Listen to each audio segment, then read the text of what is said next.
নমস্কার বন্ধুরা, এখন ওই সন্ধ্যে 6টার মতো বাজে আর আমি এখানে বসিয়ে দিয়েছি একটু দুধ চা করবো, তার জন্য আর কি দুধটা বসিয়ে দিয়েছি।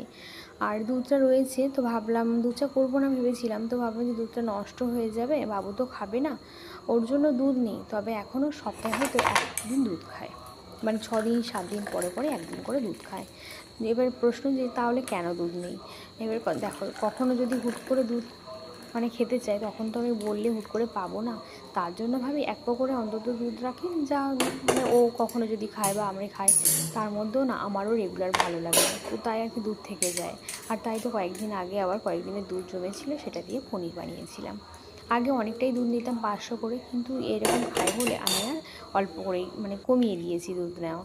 আর আগে রেগুলার সন্ধ্যার টাইমটা দুধ খেত, কিন্তু এখন না বড় হয়ে গেছে, এখন আর দুধ খেতে চায় না। তো আমি তার জন্য আর জোর দিনেও ঠিক আছে, তো যেদিন ভালো লাগবে তুই সেদিনই খাবি। আর ওর শরীরটাও ভালো না, জ্বরটা এখন কমেছে, তবে গায়ে সব কী হয়েছে তার জন্য ওষুধও খাচ্ছে।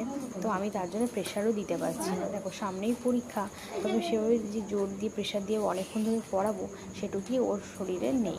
মাঝে মধ্যে শুয়ে পড়ছে, ওর ভালো লাগছে না, তাই বললাম তোকে জোর দেবো না, যখন তোর ইচ্ছা হবে তখন তুই একটু একটু করে পড়িস। তো ওই যে 5 মিনিট বই পড়লো, তারপরে বের করেছে এখন। তো এখন আবার ম্যাথ করবে, তাই ওকে একটু ম্যাথ ট্যাথ করতে দেবো, তারপর আবার রাত্রে একটু রুটি রুটি বানাবো। আর সময়টা না ভালোই যাচ্ছে না, দেখো একটার পর একটা না লেগেই রয়েছে। ওর ভাবি একটু শরীর খারাপ থেকে ভালো হয়ে ডিউটি জয়েন করলো, কতদিন তো ছুটিতেই ছিল বাড়িতে, তারপরে আবার ছেলেটা আমার অসুস্থ হলো। তো এই চলছে। আর ওয়েদারটাও দেখো কেমন, সারা দিনে এত পরিমাণ গরম, এত পরিমাণ গরম, তারপরে আবার হুটহাট করে কখনো বৃষ্টি। তো এইসব নিয়েই চলছে। আর শরীরের আর কি বলবো, কিছু বলার নেই। তবে ওর জ্বরটা কমে গেছে, এখন গায়ের এগুলো কবে ঠিক হবে জানি না। তো এই দুদিন আর স্কুলে পাঠাবো না, যেহেতু রিভিশন টেস্টটা হয়ে গেছে, তো একেবারে পরীক্ষার দিনে আমি পাঠাবো। তাই বললাম দুদিন বাড়িতেই থাক, আর কোনো কম্পিউটার ক্লাস ট্লাস কোথাও নিয়ে যাব না, এখন বাইরেই বের করবো না। তো ওষুধ তো খাচ্ছে, দেখি কতদিনে কি ঠিক হয়। আর কিছু বলার নেই, সময় কখনো ভালো কখনো খারাপ, তো এই নিয়ে আমাদের চলতে হবে। আর আজকের রাত্রের খাবারটা একটু দেরি করে করছি, তার কারণ ওর বাপি আজকে আসতে অনেকটাই দেরি হবে। নইলে 6:30টার সময় ও রাত্রের খাবার এখন করে খেয়ে নেয়, 6:30 থেকে 7টার মধ্যে। তবে আজকে যেহেতু দেরি হবে, তার জন্য ওকে পড়াতে দিয়ে কিছু ম্যাথ ট্যাথ করতে দিয়ে আমি এখন সবজিটা কাটছি। আর এদিকে আমার আটা মাখা হয়ে গেছে, রুটি আর একটু সবজি করব।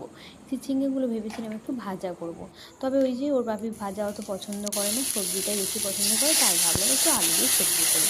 তো এখানে রুটি সবজি হয়ে গেছে, ছেলেকে এবার খাইয়ে দেবো, খাইয়ে দিয়ে বিছানার চাদর টাদর সব চেঞ্জ করে দেবো।